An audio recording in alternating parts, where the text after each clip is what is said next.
Hey guys, it's Caden. Welcome to another Autism Digest interview. As I've said time and time again, at Autism Digest, all perspectives of autism are welcome, whether it be the diagnosed, the family member, or the ally.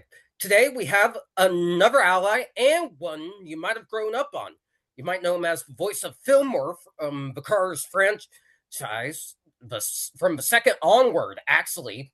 He replaced George Carlin, a comedic legend, after he passed away, and he's also done some work for the Elden Ring franchise. He is the legendary Lloyd Sherr. Thanks for coming on, Lloyd. Actually, yeah, it's absolutely my pleasure. Thank you for inviting me.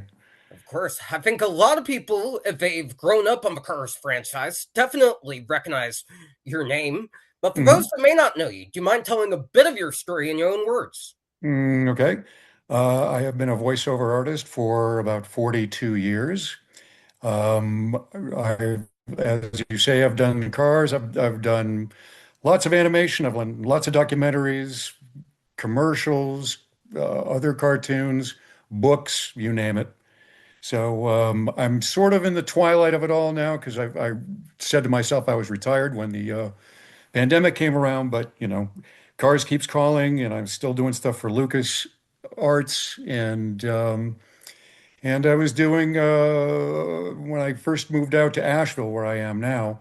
I was retired as far as I was concerned because we were driving across country when we hit the Arizona border, and then immediately I got a call from A&E in New York, and they wanted me to do a bunch of Modern Marvels, which is a show I did for about 15 years and about 435 episodes of that.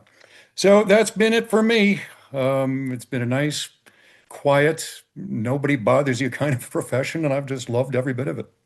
It definitely sounds epic, and we've loved hearing your voice in these amazing franchises. My next Mhm. question for you is, do you have any experiences interacting with the autism community that you want to talk about? I can't say that I've had direct contact with anybody in the autistic community. We were always in doubt about whether our youngest son was on the spectrum somehow. We never really knew because certain things checked boxes, certain things didn't check boxes.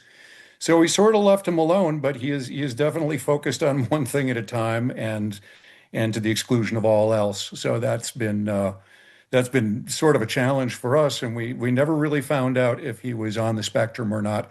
He's doing fine. He's got a job programming for a startup and got all the way through Berkeley and is living in his own place, not far from where we are. So, That that's awesome. And I would gotta say, programming's an amazing profession to get into. I come from a tech background myself. Both my parents worked in IT, so that's an mhm. amazing field to get into. And going back to the diagnosis thing, I would say back when your son was diagnosed, the technology probably wasn't sufficient enough back then. In today's world, the technology is improving gradually, Mhm. slowly, I'll say, but it's definitely improving, and we've come a long way since that time period. Mhm. Speaking of employment and representation, my next question for you is, how do you think representation in children's media for the neurodiverse community can be improved upon? Well, it's an interesting question. I frankly have to tell you, I hadn't thought about it before. Um, it's hard to say. I mean, it's like if you there are TV shows that are dedicated to autism right now. Real TV type of things. Romance in the autistic community is all over. Like I think it's A&E. So I guess at least we're becoming more aware of it as a national community as to where things are going. Um, I don't know as a tangential that just entered into my mind. I'm I would like to ask you a question in the midst of it because it just came into my mind and I got to ask it. What's your take on the idea that, well, Robert F. Kennedy can save us and that autism is caused by injection. Uh, I would love to know because I would love to know, just talking to somebody who is on the spectrum, is that a thing? Do you believe in that? Do you think that that's something? Does he have something going there? No, he definitely doesn't. And how had in a way, I think RFK Jr. is a bit of a hypocrite. Hmm. His family has a background in channeling disability rights, especially with the Rosemary Kennedy stuff. So, if anyone should be empathetic towards the autism community and be working to help increase proper resources for him, it Hmm. should be again. But that's the way the cards are dealt. All we can do is protest and hope people are empathetic.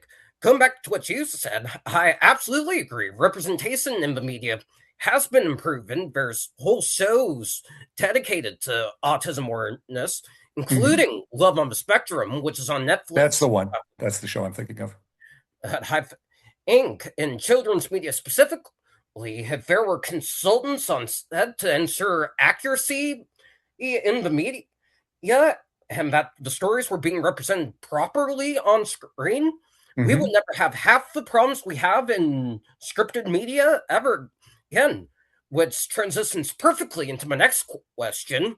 While I was researching your background, I saw you did some work with the Church of Scientology early on in your career, and Hmm. they've historically had some controversial opinions on the neurodiverse community. How can religions such as Scientology be more inclusive towards neurodiverse individuals without coming across as judging anyone by standards?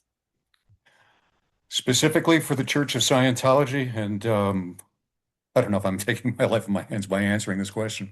Um, they're not particularly understanding when it comes to anybody that has anything that's different. This goes back to the days when L. Ron Hubbard was writing, and that's the 1950s. They are not particularly patient or tolerant of, let's say, gay people. Um, and there are sections in books that are written about that. This is Scientology, I think, was geared toward people who are sort of normal but want to be extraordinary. And I don't think that they're that tolerant or that, I mean, things may have changed since then. I don't know. I certainly had good experiences with the people that I was working, but I thought as an overall philosophy that it's not conducive to helping people that are different. So that would be my short and long answer. Yeah. And it's a good one. How add that? I think if there were more tolerant people within the Church of Scientology, I think if more people like that were brought in to teach those members specifically not to be as judgmental as they are now.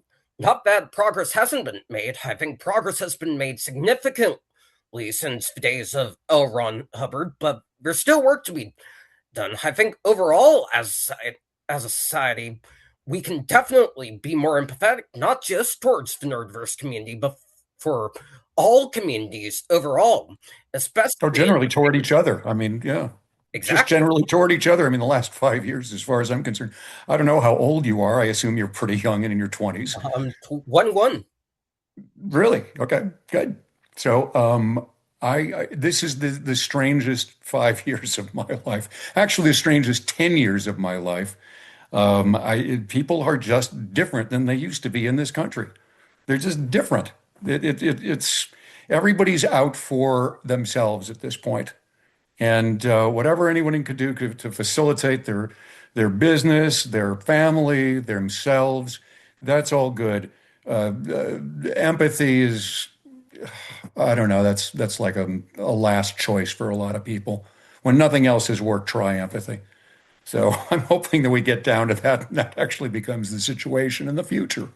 So, I agree with that. That's why we have platforms like these to mhm, show that empathy should be the first choice overall. My exactly. last question for you is, what does the future hold for you overall? I know there's a new car series in the works. Is there much you can talk about that without getting in trouble with higher ups at Disney? Um, well, the Pixar wing of Disney is usually cool about, anything with an NDR, let's say, or an NDA, excuse me. Um, let's see, how can I walk this tightrope? Yes, the show is coming on. I have worked for them several times in the last couple of months. There's more to come. I think it's going to be a big rollout. It's going to be a great big. I think they're going to do a ton of episodes of this. They're going to be two episodes or two vignettes to an episode, and they seem very excited about it. It's funny because Cars was never in the pantheon of greatest things that Pixar's ever done, but it's made them more money than any series has done for them. So I'm glad to be a part of it as long as they'll have me. And I got something else coming in for LucasArts. That's a show that I cannot discuss, but it's currently on Disney Channel.